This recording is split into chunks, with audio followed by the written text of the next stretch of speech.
ధనుర్మాసం తిరుపావై పాసురాలు పాసురం 9 భావార్థం. దోషరహితమై శుద్ధములైన మాణిక్యములు తాపడమొనర్చి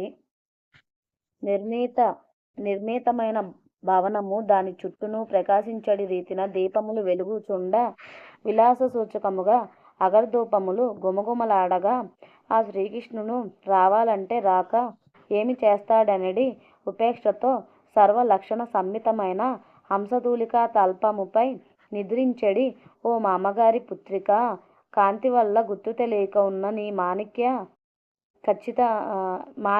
ఖచ్చితమైన కవాటం యొక్క గడియను తెరువుమా. ఓ మేనత్తగారు, లేక మీరైనను ఆమెను లేపి పంపుడు.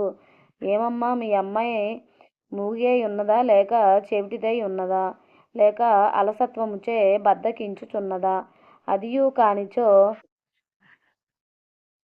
ఆమె లేవకుండునట్టు లెవరైనా మంత్రించినారా, లేక అడ్డు తగులుచున్నారా? ఆశ్చర్యకరములైన క్రియా విశేషములు గల ఆ శ్రీయఃపతి పరమపద నివాసియే అయినను మనల కొరకు శ్రీకృష్ణుడై ఏం తెంచినాడని మరి ఆయన తిరునామములను గానమొనరించుచుండ వెన్వెంటనే లేపి పంపుడు.